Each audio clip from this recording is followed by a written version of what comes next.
You never think the people who created you and the one who promised to love you would be the same ones to destroy you. But I learned the hard way, blood and vows mean nothing when desire whispers louder. My name is Eliza Stone, and I was 31, 7 months pregnant, and still believing in the fantasy of family, until I walked in and saw my husband's hands on my mother's body. It was a Thursday. I remember because I had just come home early from my prenatal checkup, clutching ultrasound photos with trembling joy. Our baby girl was healthy, strong. I wanted to surprise Adam.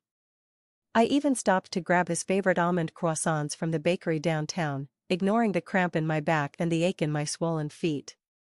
I didn't call ahead. I should have. God, I should have. The house was quiet when I stepped inside. Too quiet. A mug of coffee was still warm on the kitchen counter, but I didn't hear the television or the usual hum of Adam's music from the study. Instead, I heard a laugh. Her laugh. My mother's laugh. I followed it, not because I suspected anything, but because I trusted them both more than anyone in the world. She'd moved in to help with the baby, to ease my stress, to be there like her mother never was for her. I let her in. I welcomed her. The bedroom door was ajar. What I saw made my knees buckle. My mother's face flushed, her silk robe slipping from her shoulders, her hands tangled in Adam's hair as he pressed kisses down her neck. His shirt was off. Her legs were wrapped around him. My body froze, but my soul shattered. My husband. My own mother. In the bed I had picked out from the catalog with excitement during my second trimester. The bed I had bled on during early pregnancy. The bed I had dreamed of rocking our daughter beside. Neither of them saw me. I didn't cry. I didn't scream. I backed away quietly, my hand gripping the ultrasound photos like a lifeline, my daughter's tiny heartbeat a distant echo in my ears. I walked out of that room carrying two things, betrayal and a plan. Because I wasn't going to confront them. No. That would make them the center of the storm. I would become hysterical, hormonal, overreacting in their eyes. No, I was going to become quiet. Observant. Calculated. I was going to show them what it feels like when the one you trust the most plays God with your life. I was going to expose them without saying a word. They didn't know that the baby wasn't the only thing I had been nurturing.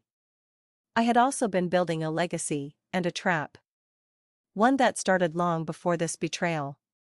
One they'd walk into together, hand in hand, thinking they were safe.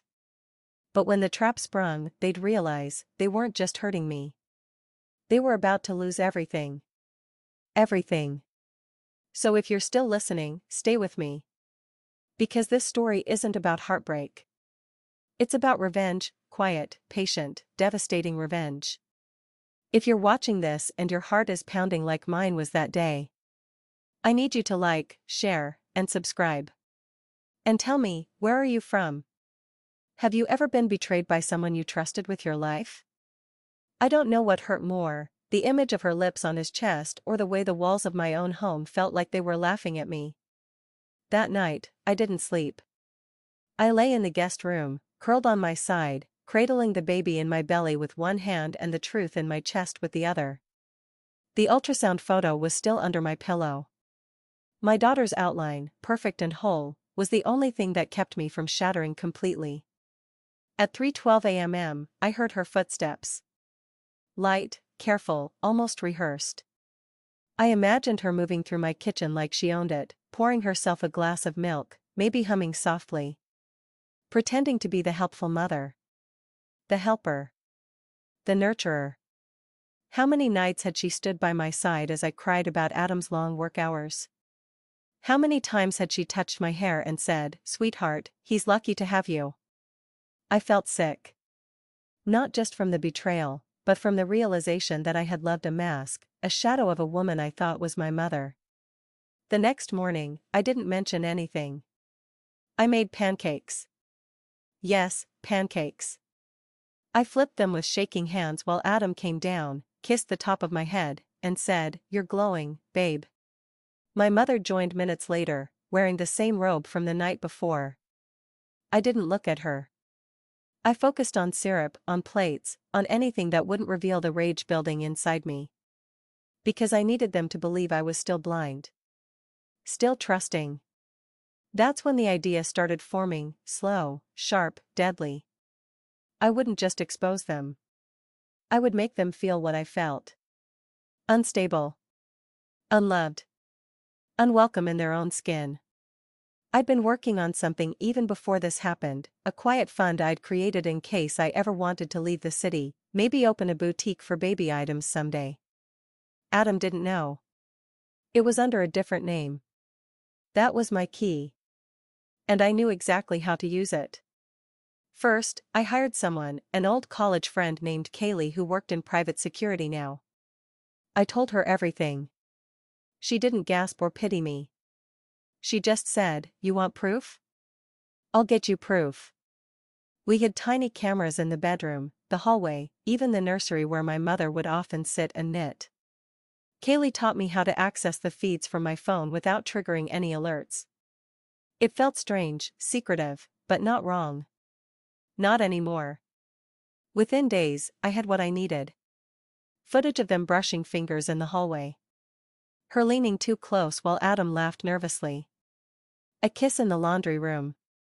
A grope in the dark when they thought no one was watching. It was all there, date-stamped, undeniable. But I wasn't going to confront them with it yet. I wanted to wait for the perfect moment. Because hey, race, what I know about cheaters, they always think they're smarter than you. They think you're too soft, too fragile, too slow to see the truth. Especially when you're pregnant. They confuse kindness for weakness. And my mother, God, my mother, she thought she had outgrown me. She thought being the woman who birthed me gave her the right to betray me in the most gut-wrenching way possible and still walk through my house like nothing happened. But I was no longer the daughter she raised. I was the woman they underestimated. And I had just started rewriting the script. While they made plans in whispers and stolen moments, I was building a storm behind my silence. One that would come not with screaming, but with precision. And when it arrived, they would drown in it. Every last lie. I started smiling more. To them, it must have seemed like I had no idea. I cooked Adam's favorite dinners, rubbed my swollen belly while humming lullabies in front of my mother, and even offered to help her schedule her next hair appointment. I was glowing, all right, but not from happiness. From fire. From the burn of betrayal that had turned my bloodstream into molten steel. Every touch of kindness I offered now was laced with something far colder, calculation. The plan was simple. Make them feel safe.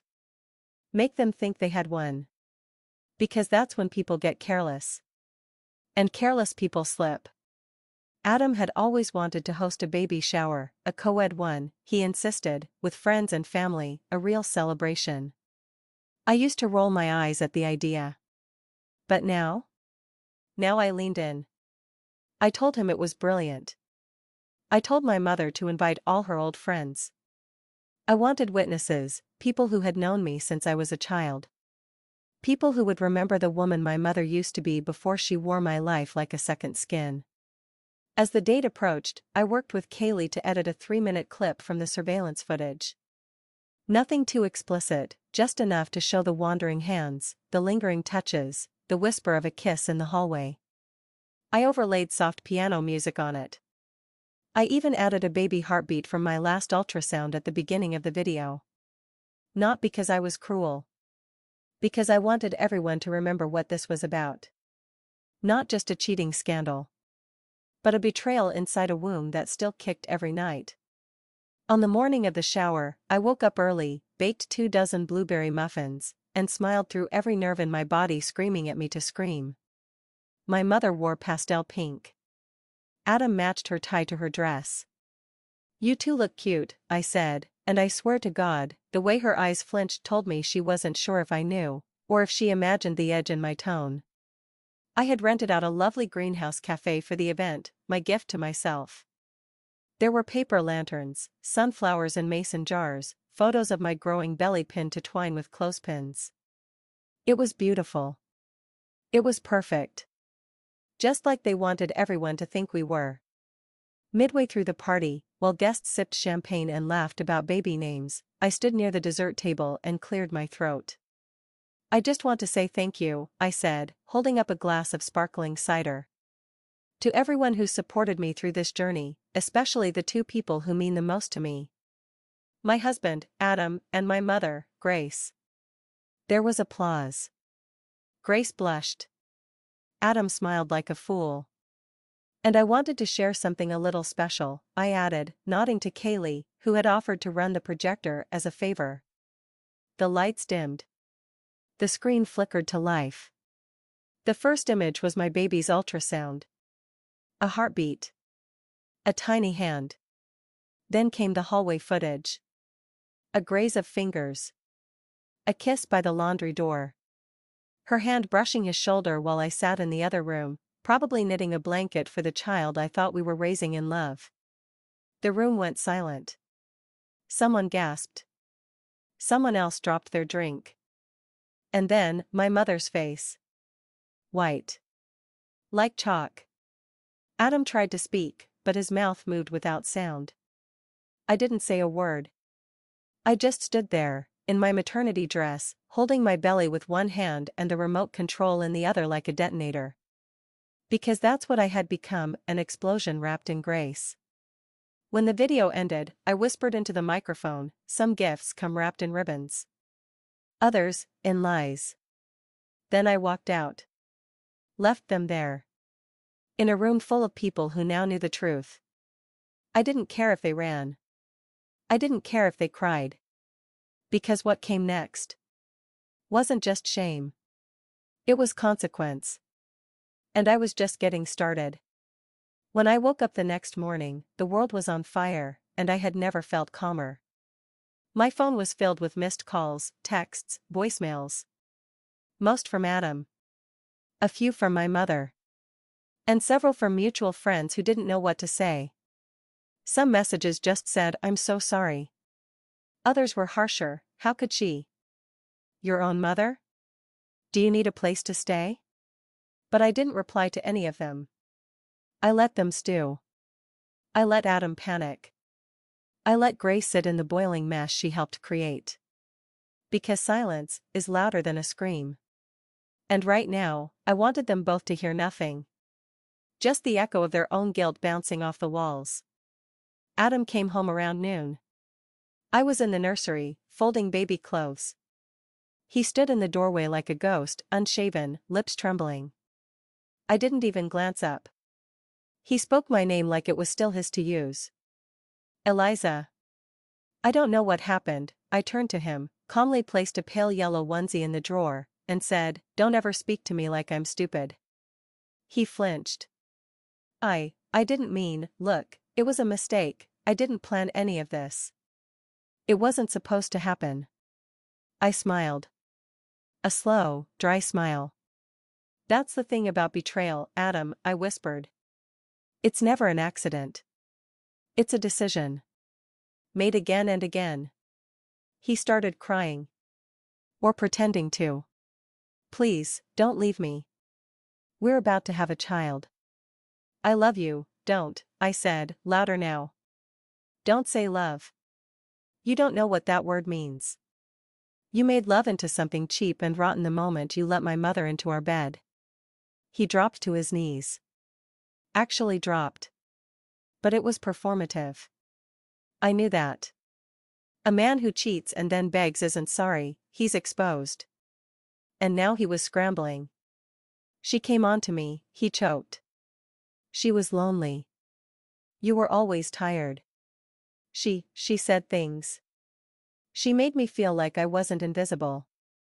I stared at him for a long time. And then I said the one thing I had been saving since the moment I saw them in bed. "She raised me, Adam. And you still touched her." He looked like he'd been slapped. I could have screamed. I could have thrown something. I could have hit him. But no. I just stepped over him and closed the nursery door behind me. I didn't even ask him to leave. Because the beauty of true control is that you don't have to demand anything. You let your power hang in the air like thunder, quiet, thick, undeniable. That evening, Grace tried to sneak back into the house while Adam was out. I saw her through the kitchen window, standing on the porch with her pink suitcase and tear-smeared makeup. I didn't open the door. I didn't even look at her face. I just turned off the porch light. Let her stand in the dark. Let her wonder if she had been disowned by the very daughter she used to call her miracle. Let them both wonder. Because here's the truth, I didn't want revenge in a single blow. I wanted erosion. I wanted the slow burn. I wanted to let them sit with what they'd done while I quietly rebuilt myself piece by piece, stronger, colder, sharper. The kind of woman who doesn't just survive betrayal. She weaponizes it. And when the next part of my plan takes hold, when the will is rewritten, the business is transferred, the name on the house deed mysteriously updates, only then will they realize. They lost more than just my love. They lost access. To me. To the baby. To any future that didn't end in shame. It began with a signature. Just one. A name that no longer held warmth, written on a stack of papers that would change everything. I had met with my lawyer 2 days after the baby shower, quietly, calmly, with no trembling hands or tearful confessions. I told him I wanted everything reviewed. My will. My insurance. The deed to the house. The joint bank accounts. The trust fund we had started for the baby. Are we expecting a separation? He asked delicately. We're expecting clarity, I replied.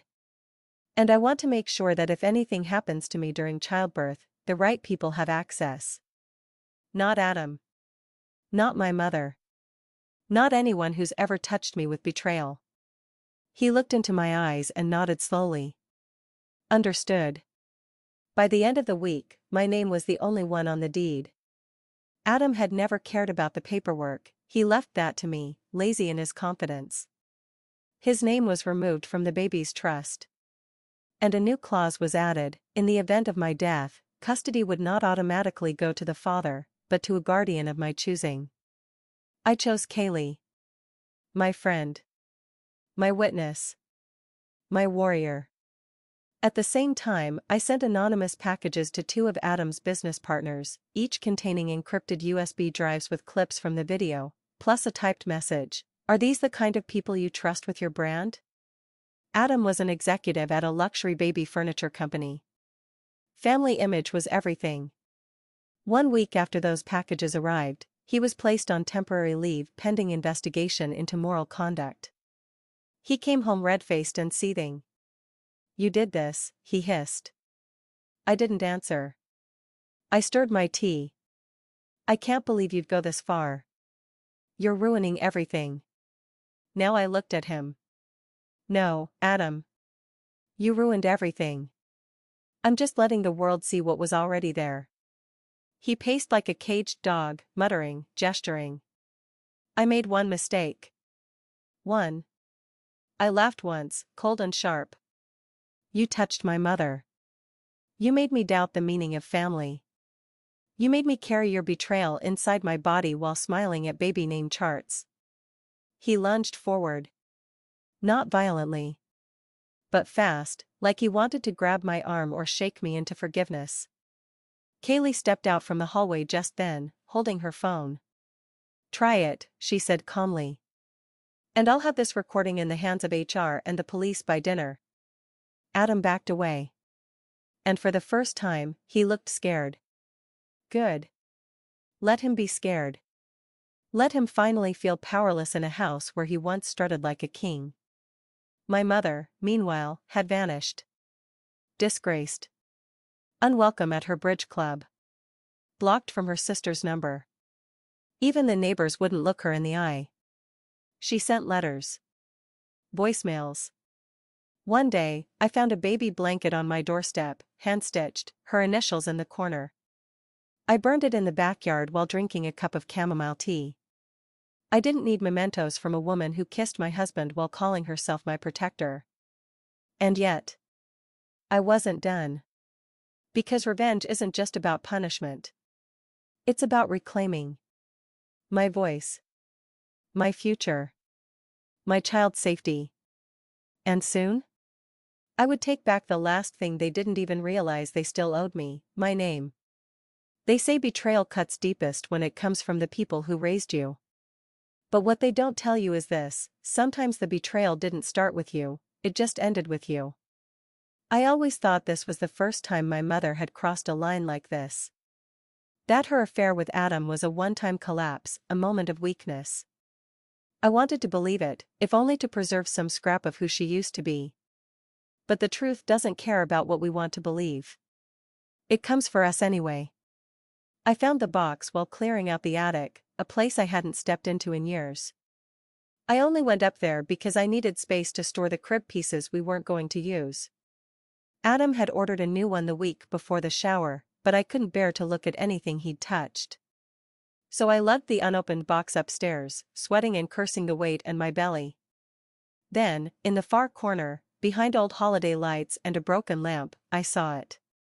A dusty brown box with a cracked lid, and my mother's name written on the top in black Sharpie. I don't know why I opened it. Call it instinct. Call it fate.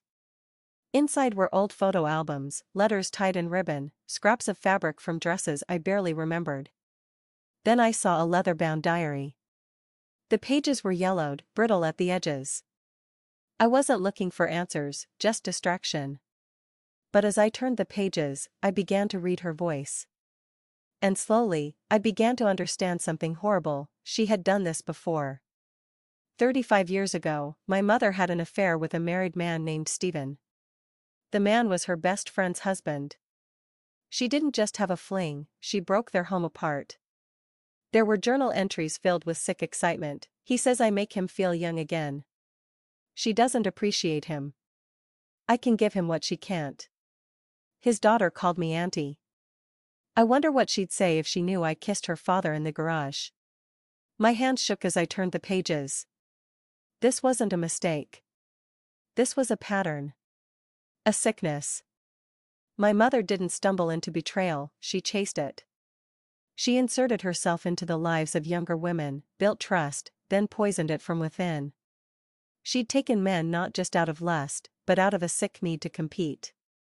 To be chosen over their own wives, daughters, friends. Even me. Even her own daughter. I put the diary down. My heart beat so hard, it felt like my ribs might snap. My child kicked. And I realized, I had to break the cycle. This couldn't just be about revenge. This had to be about protection.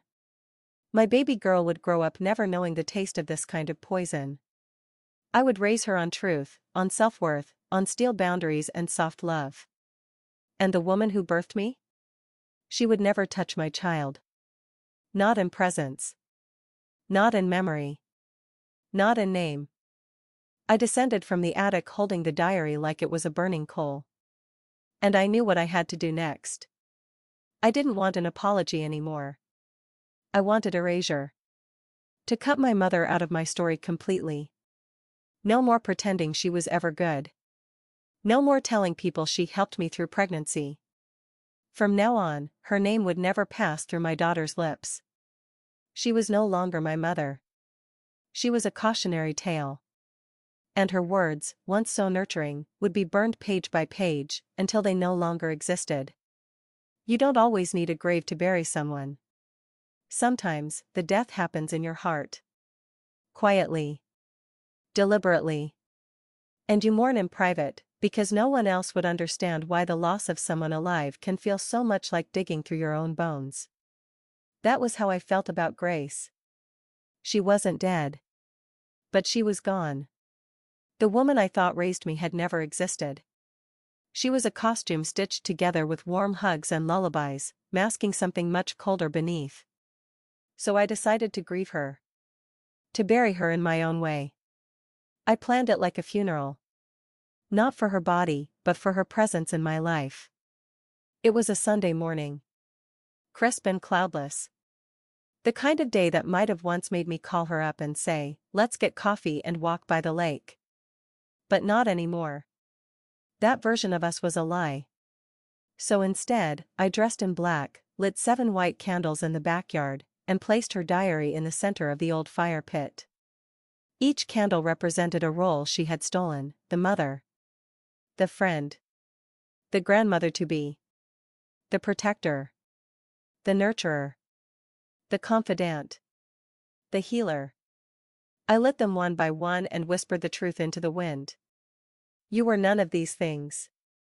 Then, I opened her journal to the ugliest page, the one where she described her affair with my father's brother like it was a romantic summer memory, not a wound that tore my father into quiet grief for years. I remembered how he used to drink in silence on our back porch, how he'd always say, "Your mother, she's just hard to hold on to."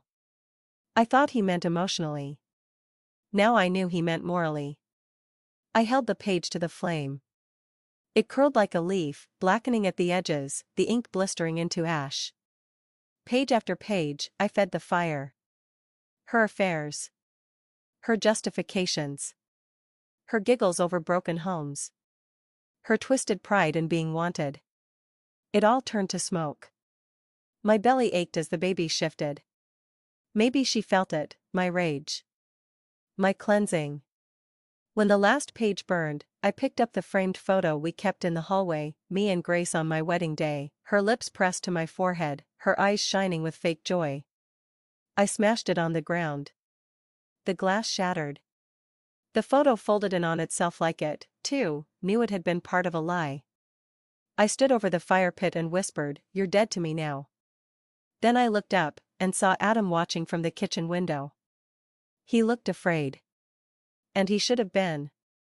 Because if I could bury my own mother like this, what did he think I had planned for him? Later that day, I posted a single sentence on social media: sometimes the most dangerous woman isn't the one who yells, it's the one who writes your eulogy while smiling. Grace would see it. So would her friends. Let them wonder. Let them all see that this wasn't grief. This was liberation. I hadn't just buried my mother that day. I had rebirthed myself. And now? Now came the final phase. The baby was due in 6 weeks. And I was about to make sure neither of them, Adam or Grace, would ever touch my child again. Not legally. Not emotionally. Not even in stories. They say a mother will do anything to protect her child. I used to think that meant guarding them from scraped knees and scary movies. Now I know better. Now I know it means standing between your baby and the people who share your blood, if that blood has turned poison. I wasn't just protecting my daughter from pain. I was protecting her from legacy. From manipulation disguised as love. From the kind of generational rot that turns daughters into dolls and mothers into monsters. So I did what I had to do. I walked into my lawyer's office with my swollen belly leading the way and asked, "What do I need to do to ensure 2 people are never allowed near my daughter?" He didn't blink. Restraint orders can be difficult without clear threats. But custody and guardianship? That's different. You can put legal protections in place before she's even born. And so I did. We rewrote everything.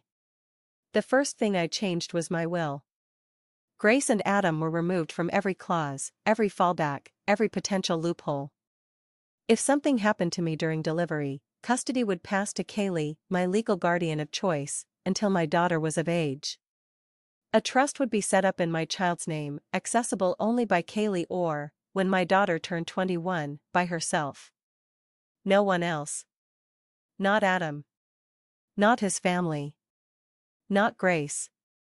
Then we filed a separation of assets under prenatal protection law. Adam didn't know. He was still in the house, still pretending this was just a bad stretch we could recover from. He left apologetic notes on the fridge. He bought flowers. He asked if I wanted to go for a drive. He didn't realize I'd already met with the notary and signed papers that blocked his name from any future life insurance policies and real estate transfers. He didn't know that his signature had been quietly removed from our shared accounts, mine now locked under security clauses triggered by betrayal documentation. Yes, betrayal documentation. Kaylee had made sure all the footage, all the texts, and even a voice memo Adam left on my phone saying, "She came on to me first, I swear," were safely stored on a cloud server, with timestamps and legal chain of custody metadata. I wasn't just building a wall. I was building a fortress. One day, I came home from a short walk and found Adam in the nursery, holding the tiniest socks against his chest. He looked up at me like he wanted to cry. "I still want to be her father," he said. "Whatever happened between us, please don't take that from me." I walked over, took the socks gently from his hands, and whispered, "You lost that right the day you touched the woman who raised me." He tried to argue, but I held up one hand. "Don't beg. Don't monologue. Just pack." He didn't. Not yet. Because men like him? They think love is something they can tug back like a loose thread. They think if they cry enough, offer enough apologies, time will bend backward and give them mercy. But I wasn't asking for time. I was taking my time. And every second was working against him. Meanwhile, Grace had begun reaching out again, this time through others. My aunt. A neighbor. A mutual friend. She spun her story like a master weaver. It wasn't a real affair. Eliza misunderstood. She's hormonal. This is what pregnancy does to some women. Pregnancy. They were blaming pregnancy. Not their mouths, not their hands, not their sweat-slicked bodies in the bed I had once cried in during morning sickness, but my hormones. So I responded the way a woman like me must. I sent a cease and desist letter. The lawyer delivered it directly to Grace's condo. It read, "Any continued attempt to contact me, my household, or my child, either directly or through proxies, will be considered harassment and pursued accordingly under state law." I heard later she cried in the hallway for 20 minutes before the doorman asked her to leave. Good. Let her cry where I once bled. Let her sob where I once screamed into pillows, praying to not lose the baby from stress. Let them both learn that this woman, the one they betrayed, underestimated, used, had turned her pain into strategy. Because this wasn't about survival anymore. This was about redesigning the very future they thought they could corrupt. And in that future? There was no room for them. Adam always had a flair for drama. When we first met, it was part of his charm, those grand gestures, the surprise rooftop dates, the long speeches about forever. I used to think it was love. But now I see it for what it really was, manipulation wrapped in glitter. He didn't know how to live in quiet accountability. He only knew how to perform. So when I served him the papers, full legal separation, asset division, custody restrictions, he didn't respond with logic. He responded with one last spectacle. It was a Wednesday evening. I was hosting a small gathering of women from the prenatal class, a gentle night of mocktails, baby name stories, and quiet solidarity. The house was filled with soft laughter and the smell of cinnamon tea. I felt safe. Calm. Like maybe the air around me had finally remembered how to breathe. And then Adam showed up.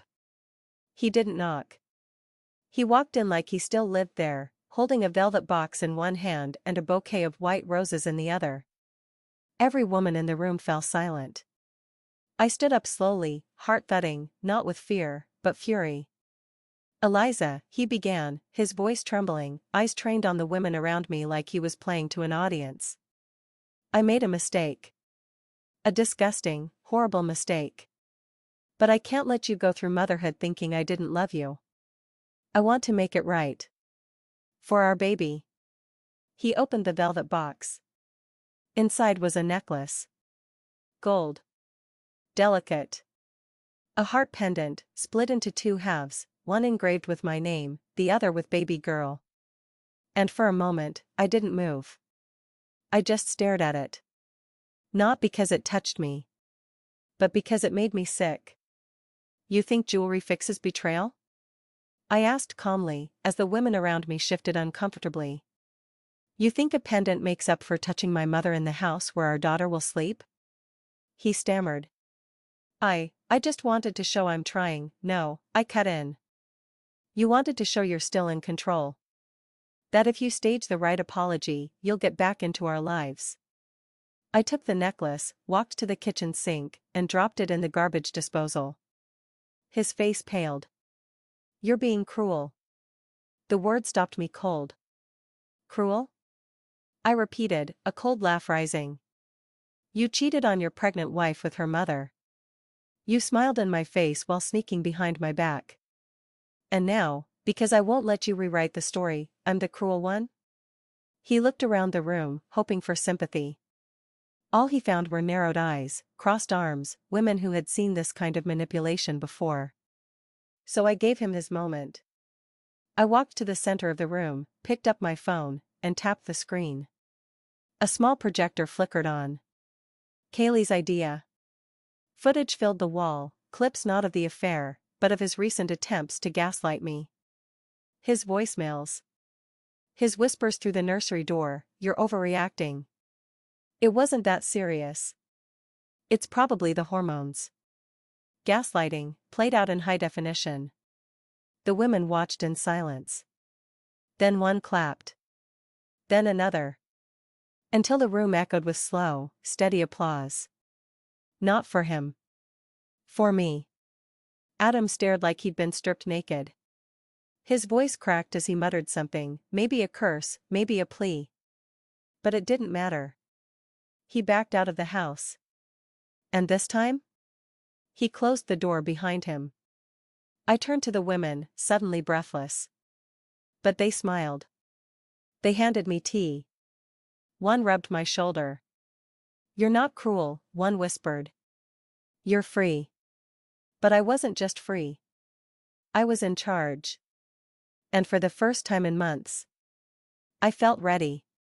Ready to welcome my daughter into a world where her mother knew her worth. Where apologies didn't erase abuse. Where love was earned, not bought with pendants and petals. It arrived in a pale blue envelope. No name. No return address. Just my own written in an unfamiliar hand, and inside, Grace's handwriting. Neat. Controlled. Still scented faintly with the perfume I used to steal from her dresser as a little girl. The irony wasn't lost on me. I found it tucked between an Amazon package and a coupon flyer, as if it were just another mundane piece of life. But the moment I saw the script, I felt my throat tighten. My belly stiffened with a quiet, protective tension. I wanted to toss it in the trash. Burn it like I had her journal. But something made me open it. The letter began simply. Eliza, before you erase me completely, you need to know the truth. I read the first line standing in the hallway. By the third, I was on the kitchen floor.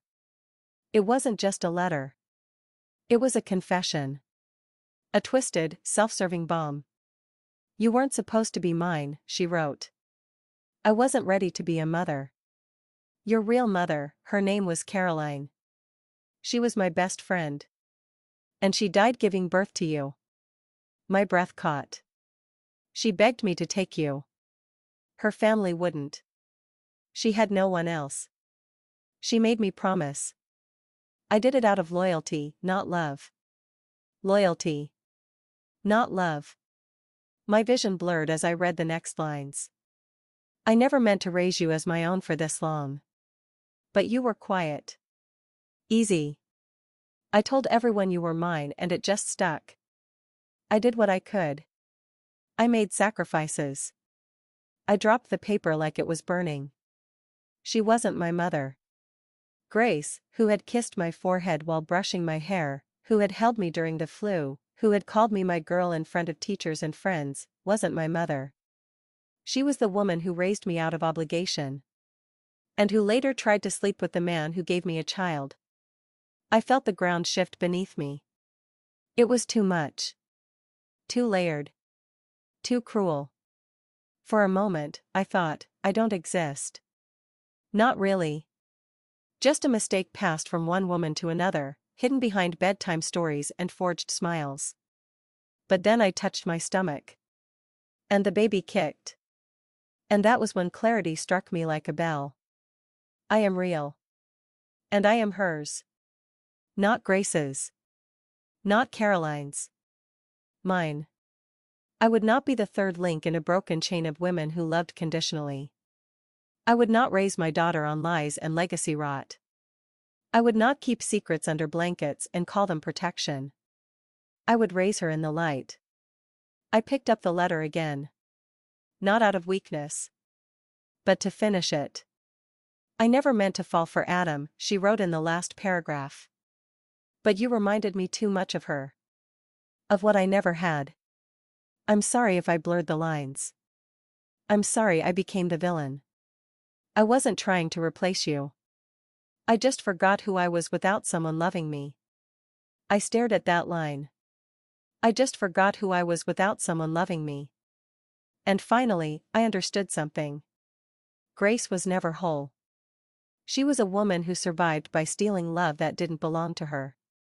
A woman who passed down wounds like they were heirlooms. She wasn't born a monster. But she became one when she refused to heal. So I stood. I walked to the fire pit in the backyard again. And I burned the letter. Not in anger this time. But in choice.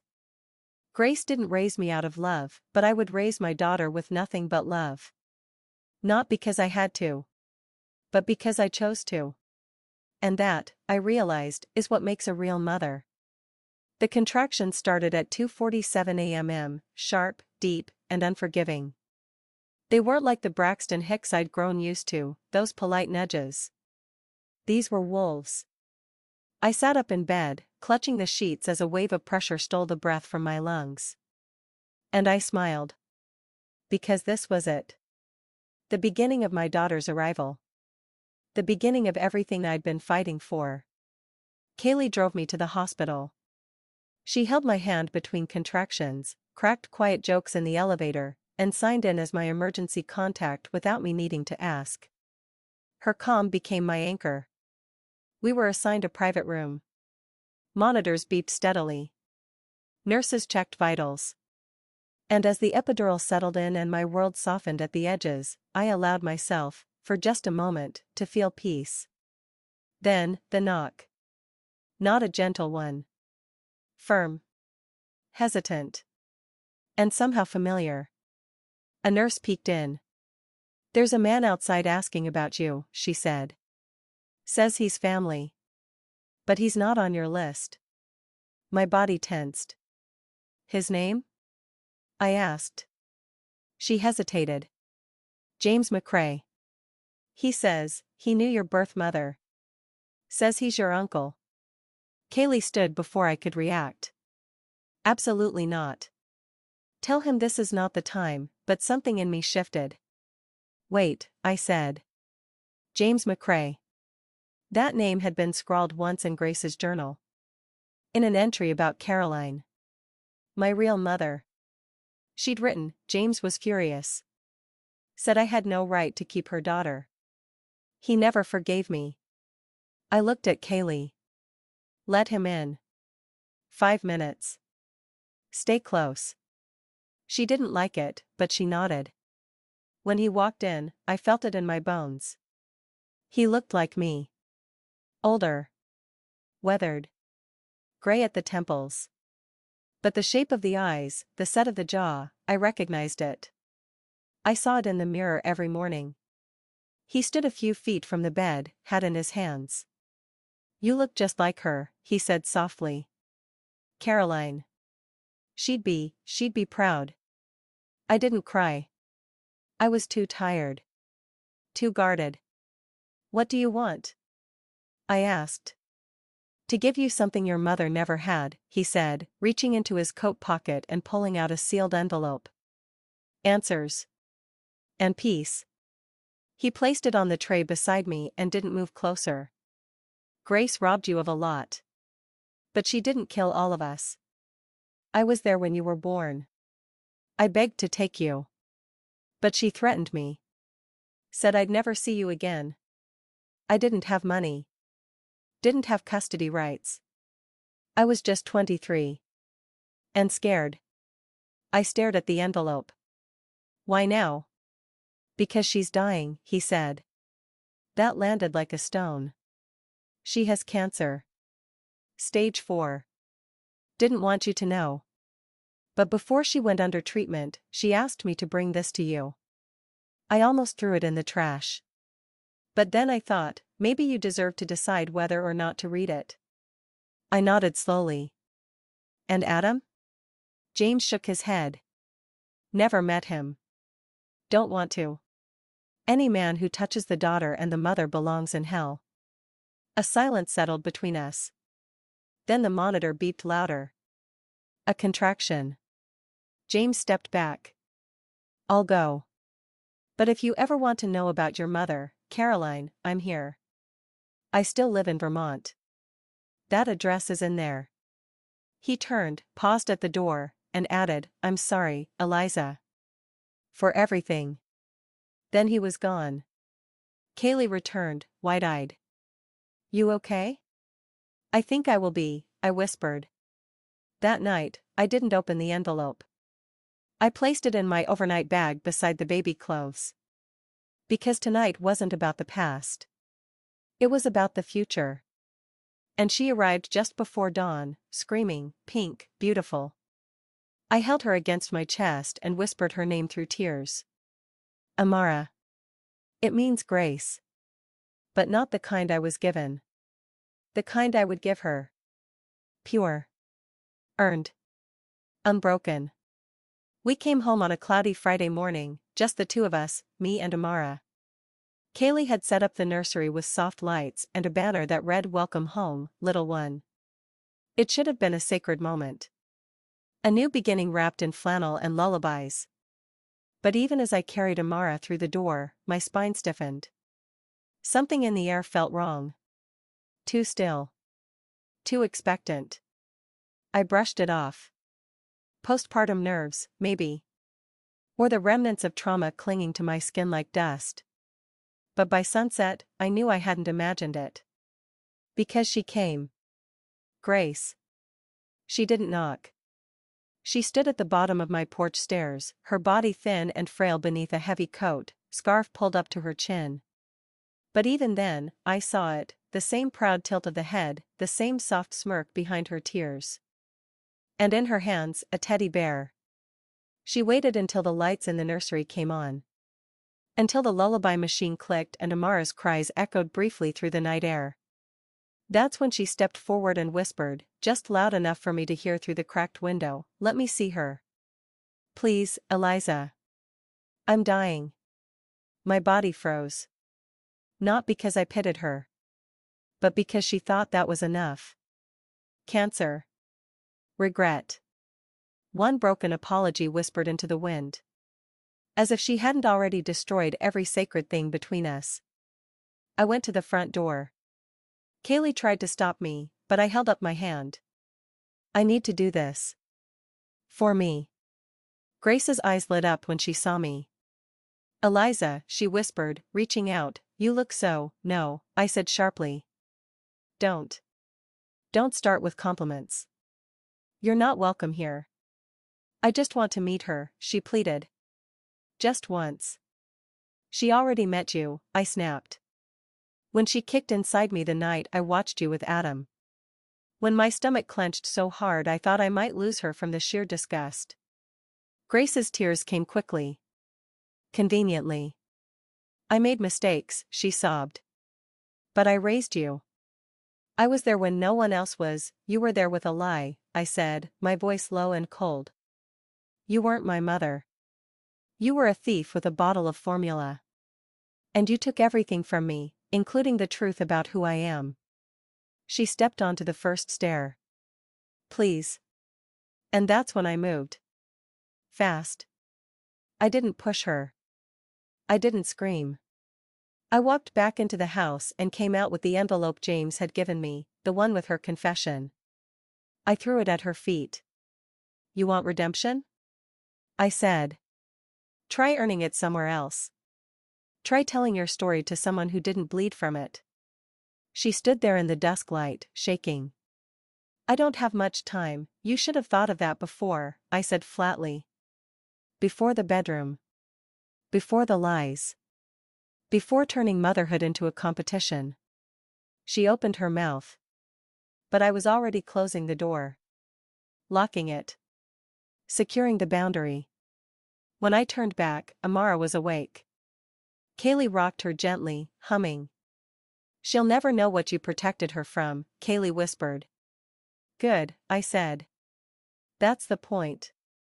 I walked to the crib and picked up my daughter, holding her close to my chest. Her breathing steadied against my skin, her tiny hands curling around my finger. And in that moment, I made a silent vow: no more shadows. No more intrusions. No more ghosts on my porch. I would raise Amara in a world I built from honesty, not excuses. From earned love, not stolen intimacy. And Grace? She'd die with the same thing she always carried, a hollow heart full of what-ifs. Because she would never see us again. Not in this lifetime. It had been 4 quiet weeks since Grace's final visit. 4 sacred weeks of feedings, soft music, and early morning sunlight through gauzy curtains. Amara and I found our rhythm in the silence left behind by everyone I had cut out. The house no longer creaked with lies. It breathed. It lived. And so did I. Then one afternoon, rain ticking gently against the windows, Amara asleep on my chest, I heard the doorbell. Kaylee answered before I could move. I heard her voice first, clipped, confused. "Can I help you?" Then a reply. A young woman's voice. Nervous. Almost apologetic. I'm looking for Eliza. I know this is weird, but I think she deserves to know something. About Adam. That name turned my blood cold. I rose, slowly, carefully, laying Amara down in her bassinet. Kaylee turned toward me, clearly waiting for a cue. I nodded. Let her in. The woman who stepped through my door couldn't have been older than 25. Red curls, damp from rain, clung to her cheeks. She wore a lavender sweater and clutched a small bouquet of white lilies like a peace offering. Her eyes scanned the room until they landed on me. She froze. "I'm sorry," she said quickly. I know I'm the last person you want to see. My name is Melody. I was seeing Adam. I didn't blink. When? She bit her lip. He told me he was separated. That you were crazy. Controlling. Said you tried to keep the baby from him, that he just wanted peace. I let out a breath through my nose. Of course he did. Melody stepped forward, cautiously. But I didn't believe him. Not really. Not after the 3rd or 4th time he came over ranting about your lawyer. Or when I found the old footage of the baby shower. The one where the video played. I raised an eyebrow. He kept it on a flash drive, she said, her voice lowering. Like a trophy. He said you ruined him. But all I could see was him ruining himself. She placed the flowers on the entry table. I left him 2 days ago. And I wanted to tell you, woman to woman, he hasn't changed. He doesn't think he did anything wrong. He says you manipulated the footage, that you set him up. I didn't speak. I just stared. Then she pulled out a small manila envelope. This is from his office, she added, her voice trembling. I found it when I packed my things. Thought you should see it. Inside were court documents. Not filed, prepared. Legal threats. A custody petition he hadn't filed yet. Drafts of letters to judges accusing me of emotional instability. One even claimed I was abusing Amara by keeping her from her biological father. My hands trembled, not from fear, but from rage. Melody looked stricken. I'm so sorry. I had no idea he was still trying to control you like this. And then, unexpectedly, she sat down on the floor. I think he picks women who are too soft at first. Or too tired. Or too trusting. But you weren't. And it scares him. Kaylee handed her a tissue. I walked to Amara, scooped her up, and turned to Melody. You're not the last person I wanted to see, I said gently. You're the first who ever warned me before it was too late. She smiled through the tears. That night, I called my lawyer. We filed a formal restraining order, not just against Adam, but any future legal claims he might attempt to make. I added a protective clause naming Kaylee as Amara's co-guardian should anything ever happen to me. Adam would be permanently barred from visitation unless supervised by court-ordered officials. But more than that? I drafted a statement. A letter for Amara. One she'd read when she turned 16. Telling her everything. Not to wound her. But to free her. Because love doesn't grow in secrets. It blooms in truth. And I would make sure that, even if I wasn't there to tell her myself, she'd always know, her mother never stayed silent. Her mother never cowered. Her mother fought with ink and iron until the world remembered her name. And her worth. I had finally begun to feel whole again. The nursery glowed with fairy lights. Amara had started cooing when I sang to her. My lawyer said Adam's legal filings were dismissed before they reached court, his history now permanently stained by the footage, his reputation blackened beyond repair. Melody had moved to Colorado to start fresh. And Grace? She was fading into the silence where I thought she belonged. Until the hospital called. It was late afternoon when the phone rang. I was feeding Amara, her tiny hands wrapped around my finger like she owned the world, and maybe she did. The nurse's voice was soft, almost too kind. Is this Eliza? Yes. I'm calling on behalf of Grace Holloway. She's in our palliative wing. Terminal. Stage 4 lung cancer, metastasized. She asked for you. My breath caught in my chest. She said, you'd understand if you didn't come. But she wanted me to tell you this exactly. I never gave her truth when I was alive. Maybe I can give her something before I die. She left an envelope. Sealed. It's here in our care. We can send it, or you can come collect it. I thanked the nurse. I hung up. And I sat there staring at the wall. I didn't cry.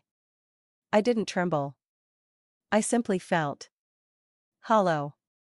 This woman, this architect of so much damage, had waited until her organs turned to ash before deciding she owed me the truth. And now I was being asked to walk into her final hours, like a daughter rushing to forgive a mother who never earned the title. But I couldn't ignore it. Because what if she told Amara the truth in a lie after she was gone? What if she tried to manipulate history one last time in ink, leaving behind another version of the story, a poisoned goodbye, meant to haunt me? So I went. I dressed in black. Not for mourning, but for armor. Kaylee offered to come. I told her no. If this is a grave I'm walking into, I want to stand in it alone. The hospital was quiet. The kind of quiet that makes your shoes sound too loud. Her room was near the end of a long hallway, flowers wilting in old vases, walls humming faintly with machines trying to keep people alive who no longer wanted to be. When I stepped inside, I didn't recognize her. Grace was barely a shape beneath the covers. Her hair had thinned. Her lips were dry. But her eyes still held the flicker, the stubborn, unyielding fire of a woman who always thought the rules didn't apply to her. You came, she rasped. I said nothing. I didn't call to beg. Still, I stayed silent. I don't deserve you here, she whispered. But I wanted to say something, before it all ends. I nodded once. Say it. Her voice cracked like old paper. I hated your mother. Caroline. Not because she was cruel. But because she was kind. People loved her without trying. Men adored her. I spent my whole life feeling like second best. And when she died, I thought maybe, if I raised her child, I could finally be loved the way she was. I didn't know how to love without envy. Tears leaked from the corners of her eyes. I didn't want to sleep with Adam, she continued. But I hated seeing you happy. So I broke it. Like I break everything. A long pause. I know you'll never forgive me. I'm not asking. I just wanted you to know, it wasn't about you. It was always about me. I stood there, arms crossed, heart steady. That's the only honest thing you've ever said. She nodded, smiling faintly. I left something for Amara, she said, motioning to the envelope on the tray. Not to win her. Just, something real. I walked over. Took the envelope. I'll read it first, I said coldly. And if there's even a drop of poison in it, I'll burn it like the rest of you. She laughed, a wet, rattling sound. That's my girl, she whispered. And then, she closed her eyes. I didn't watch her die. I walked out before her breath could stop, before the nurses could cover her with a sheet. Because Grace never earned a death with an audience. Not from me. In the car, I opened the envelope. Inside was a photo. Me, maybe 4 years old, asleep on her chest. Her eyes were open, looking down at me, unsmiling, but still holding me like I was something rare. Behind the photo, a note, I failed you every way a mother can. But if you ever wonder if you were loved, this is proof you were, at least once, when I was still capable. I stared at it for a long time. And then I folded it away. I wouldn't give it to Amara now. Maybe never. Maybe someday, if she asks. But for now, she'd be raised on truth, not fragments of someone else's guilt. That night, I sang her to sleep with a steady voice. And never mentioned Grace again. I should have known Adam wouldn't disappear quietly. Men like him don't wilt in silence. They fester. They plot. And when private manipulation fails, they weaponize the one thing they still have left, their reputation. It started with a ping on my phone. A notification from a mutual friend I hadn't spoken to in months. Did you see what he posted? At first, I ignored it. I was mid-diaper change, humming softly to Amara as she wriggled and kicked, unaware of the digital war brewing in the background of her life. But then Kaylee sent me a message too, short, sharp, check Adam's Facebook.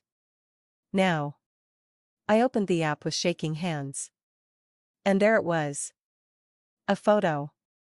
Him, holding an old picture of us from our engagement party, me laughing, unaware of the man beside me becoming the villain in my future.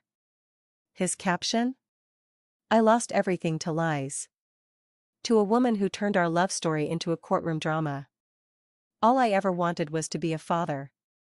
She took my child, ruined my job, and fed the world half a story. I'm not perfect, but I never stopped loving them. Even now. Especially now. Below it were hundreds of comments. Some sympathetic. Some confused. Some full of venom. I felt it creeping in, the old panic, the urge to defend myself, to scream the truth louder than his fiction. But then. I paused. Because this? This was a gift. He had opened the door. And I had the keys to burn the house down. I didn't post a rebuttal. I didn't type a paragraph about betrayal or morality. I uploaded one video. One clip. The clip. Not the shower tape, no, that was old news. I uploaded the raw footage of Adam kissing Grace in the nursery hallway. I didn't blur faces. I didn't add commentary. Just a timestamp. A title. Let's talk about who really broke this family. And I let it speak for itself. Within 2 hours, it had 17,000 views. Within 6, it passed 100,000. The comments turned like a tide. Wait, he slept with her mother? He's playing victim while he's the villain. This is next-level betrayal. I can't believe I felt bad for him. Adam deleted his post by morning. But it was too late. Screenshots had already circulated. Reaction videos had already begun. I didn't speak. I didn't gloat. I simply posted one more image, Amara's tiny hand wrapped around my finger. And the caption, she'll never learn love from someone who poisons it. My inbox flooded with messages, from women I didn't know, mothers, daughters, even strangers who said, thank you for not staying silent. Thank you for showing us how to walk through hell with grace. I wasn't trying to be a hero. I was trying to survive. But somehow, in telling the truth, I'd handed other women their own voice back. And Adam? He tried to control the story. Instead, he became the story. Fired from his company permanently. Removed from every parenting group had clung to for sympathy. And now, legally prohibited from speaking about Amara or me online. One judge. One ruling. One sentence that made my heart race: any continued public commentary will be considered defamation and parental harassment. All rights to social presence regarding the child are revoked. I turned off my phone that night. Held Amara close. And finally exhaled. He had tried to weaponize the world. But I had weaponized the truth. And now? There was nothing left for him to twist. The envelope arrived on a Monday. Pale cream, embossed with a gold return address, C. Langston, Green Harbor, Maine. The handwriting was elegant, older, like someone who still wrote birthday cards by hand and addressed thank you letters in cursive. I almost didn't open it. After everything, Grace, Adam, the betrayal, the courtroom storms, I thought I was done with surprises. But something about the return address stirred something deep in me. Green Harbor. I had never been there. But I had heard it once, faintly, in a recording from Grace's journal. She begged me to take her baby, Grace had written. Said she didn't want her growing up in Green Harbor with that name. That name. So I opened it. Inside were 2 items, a letter, and a photo. Not of me. Of her. Caroline. She was maybe 19 in the photo, barefoot on a beach, hair wild in the sea wind, arms flung out wide like she had nothing to lose and everything to live for. She looked like me. No, I looked like her. But freer. Unburdened. Before the pain. The letter was written in a soft, trembling hand.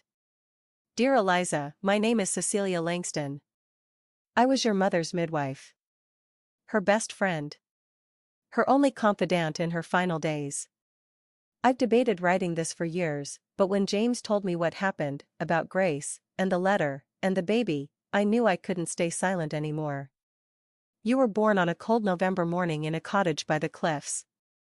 Your mother didn't make it through the night. But before she passed, she made me promise 2 things. 1, that I would protect you from the Langston name. 2, that you would never grow up believing you were unwanted. Grace Holloway took you out of spite, not out of love.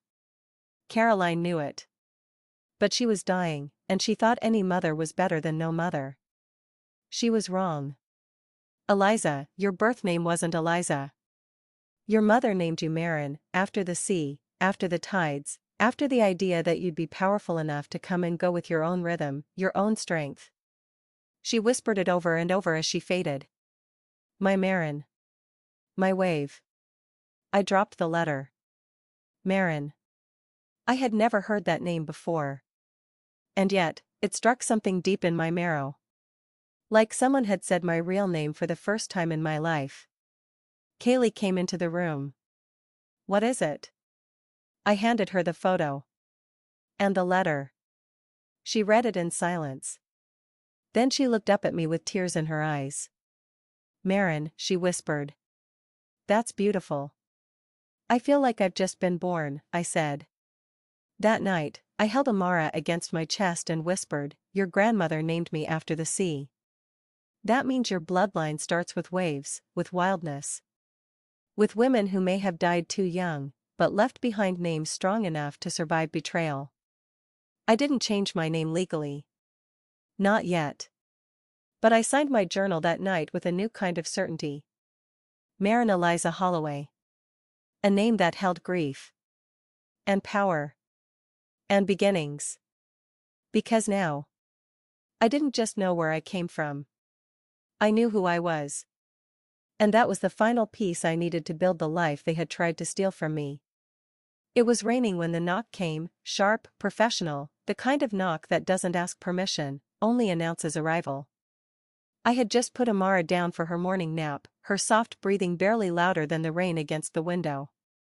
Kaylee answered the door. He introduced himself as Mr. Benton, a probate attorney from Boston. A gray suit, leather briefcase, and an expression so neutral it made me nervous. "I represent the estate of Grace Holloway," he said. "There are matters that require your signature." I froze. Grace's estate? I didn't even know she had one. I assumed whatever she had left had rotted with her influence: old pearls, scorched letters, a few whispers of past lovers no one wanted to remember. But Mr. Benton's eyes were sharp. Cold. Too focused. I invited him in. He opened his case with deliberate movements, pulling out a thick envelope and a crisp folder. "This is Grace Holloway's final will and testament," he said. It was updated 3 weeks before her death. I narrowed my eyes. Why update it? She knew I wouldn't want a thing from her. "That's the thing," he replied, glancing down at the folder. "She didn't leave anything to you." I felt a strange, bitter laugh build in my chest. Of course she didn't. She left it all to Amara. I blinked. She created a trust. A sizable one. Over $700,000 in real estate holdings, stocks, and a private offshore account. She instructed that Amara be granted access in stages: education, housing, medical support. The trust is irrevocable, protected from outside claim. Not even Adam can touch it. My jaw clenched. And the condition? He hesitated. She wants Amara to know where it came from. There's a letter. For her 16th birthday. Grace wants her to know who gave her the money. She hopes it will show some part of her tried to make it right. Kaylee scoffed. Typical. She poisons you your whole life, then tries to leave breadcrumbs like a saint. I was quiet. Too quiet. I stared at the envelope with Grace's final signature on it. My chest rose and fell like I was breathing through wet cloth. "She can't buy my daughter's forgiveness," I said finally. Mr. Benton nodded. "Understood. But you are Amara's legal guardian. Whether to accept the trust or destroy it falls to you." He left me with the paperwork. And that night, after Amara fell asleep, I sat alone at the kitchen table, staring at the forms. If I rejected the trust, it would disappear. $700,000 gone. My daughter's future, scrubbed of the only clean act Grace may have ever made. If I accepted it, I was accepting blood money. A legacy from the woman who kissed my husband and stole my name. But then, I looked into the bassinet. Amara's little chest rising and falling. And I realized something powerful: this wasn't Grace's legacy anymore. It was mine now. I wouldn't let her buy redemption. But I would turn her final act into something real. I signed the forms. But I rewrote the rules. The trust would be transferred into Amara's name, but under the control of a new title, the Marin Foundation. A fund not just for my daughter, but for girls like her, those raised by women who had to claw themselves out of the shadows, who refused to inherit silence or shame. Grace thought she was leaving behind a monument. Instead, she left behind a weapon. And I would use it. Every cent. To make sure her name was never remembered for the lies she told, but for the truth I forged from their ashes. There's a particular kind of silence that follows pain, one not of emptiness, but of clarity. It's the hush after a storm when you can see the damage and know exactly what needs to be rebuilt. That's the silence I lived in for weeks after signing Grace's trust documents. But I didn't just rebuild my life. I decided to rebuild others, too. It began with a name. The Marin Foundation. A seed of an idea that grew into blueprints, meetings, permits. I partnered with Kaylee and a local women's advocacy group. We found a building on the edge of town, the kind that had once been beautiful and now sat abandoned, graffitied and forgotten, just like so many women I knew. We bought it. We gutted it. And we gave it life. The new center would house women and children fleeing abusive homes. It would offer legal help, trauma counseling, and financial workshops. A nursery. A garden. showers that didn't leak, beds that didn't creak. The press caught wind of it faster than I expected. A local news segment wanted to feature the project. I agreed, on one condition: no mention of Adam. No drama. Just the mission. But fate has a way of ignoring requests. Because when the segment aired, one of the producers tagged my full name. And within hours, it went viral. People recognized me from Adam's now-deleted post. The comments came flooding in. Wait, she's the woman whose husband cheated with her mother, right? And she started a shelter? She turned betrayal into a movement. We need more women like Marin. And just like that, the narrative wasn't about scandal anymore. It was about power. Adam must have seen it, because the next morning, I got a notification he'd posted again. A thinly veiled dig, buried in a comment on someone else's post. Funny how some people pretend to be heroes when they couldn't hold a family together. He didn't name me. But I didn't need him to. So I posted something of my own. A photo of the shelter's sign being installed. Underneath, just 7 words: I didn't hold the family together, because I refused to hold on to poison. It spread like wildfire. Within days, donations poured in. Local businesses offered support. Volunteers showed up with food, blankets, time. And Adam? He was swallowed whole by silence. For the first time since everything began, he had nothing left to twist. Nothing left to claim. He couldn't outshine what I had built. Because I wasn't building for attention. I was building for her. Amara. And one day, when she asks me why there's a bronze plaque on the front of the shelter that says, "For the women who stayed too long, and the daughters who won't have to," I'll tell her, because I refused to become what raised me. Because I took a mother's last attempt at redemption and turned it into a lifeline for others. Because sometimes, the best revenge isn't fire. It's legacy. The morning of the grand opening, I wore white. Not because I was trying to make a statement. But because I wanted to feel clean.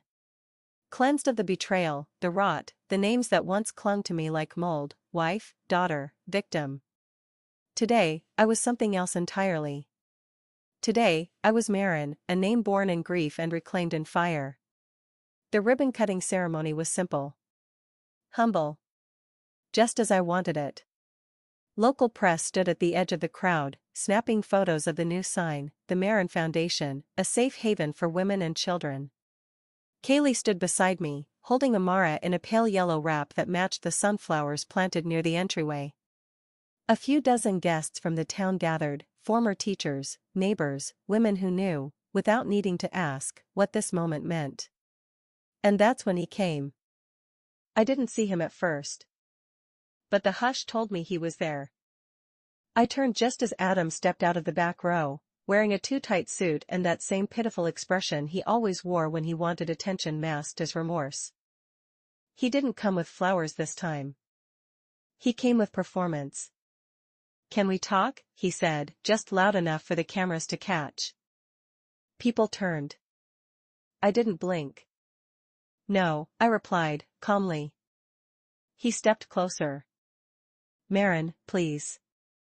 I was part of this story too." "No," I said again, louder now. "You were the problem.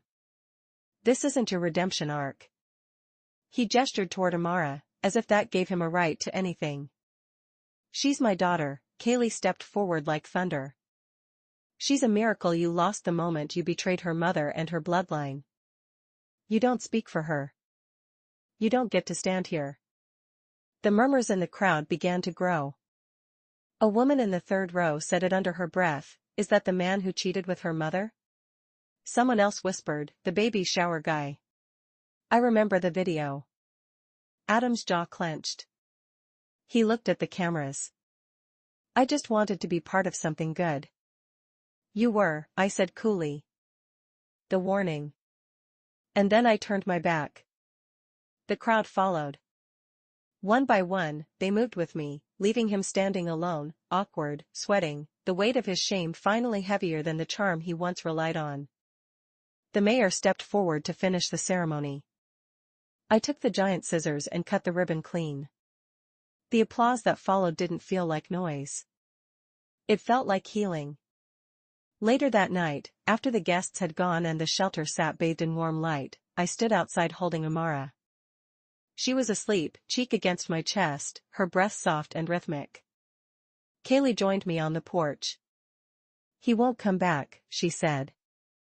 "I know. And if he does?"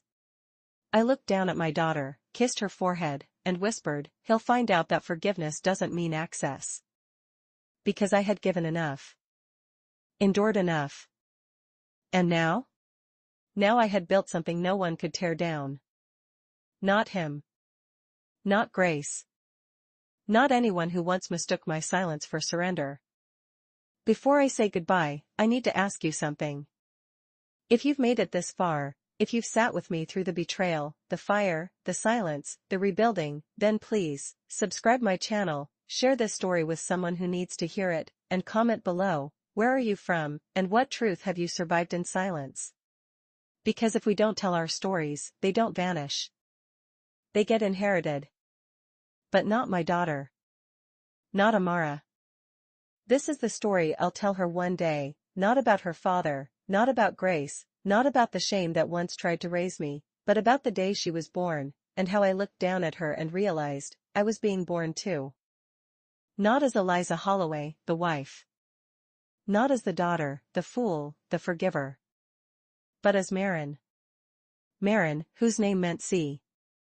Marin, who burned the inheritance of pain and built a shelter out of its ashes.